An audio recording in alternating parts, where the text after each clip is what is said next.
আমি তখন মামার বাড়িতে গেছি, গ্রামের ভেতর। রাতে সবাই ঘুমিয়ে পড়ার পর আমি একা উঠোনে বসেছিলাম। হঠাৎ পাশের পুকুর থেকে জলের শব্দ। আমি তাকিয়ে দেখি পানির মধ্যে কেউ নড়ছে। ভাবলাম কেউ হয়তো স্নান করছে, কিন্তু রাত তখন প্রায় 2টো।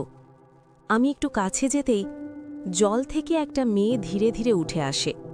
চুল ভেজা, মুখ দেখা যাচ্ছে না। সে আমার দিকে না তাকিয়েই ধীরে ধীরে হাঁটতে শুরু করে।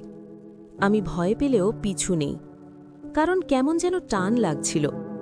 মেয়েটা বাড়ির পেছনের দিক দিয়ে অন্ধকারে ঢুকে যায়। আমি পিছনে যেতেই দেখি কেউ নেই, একদম খালি। ঠিক তখনই আমার পিছন থেকে ভেজা গলায় শব্দ, তুই কেন এলি? আমি ঘুরে দেখি সেই মেয়েটা আমার একদম পেছনে দাঁড়িয়ে, চোখ দুটো সাদা, মুখে জল ঝরছে।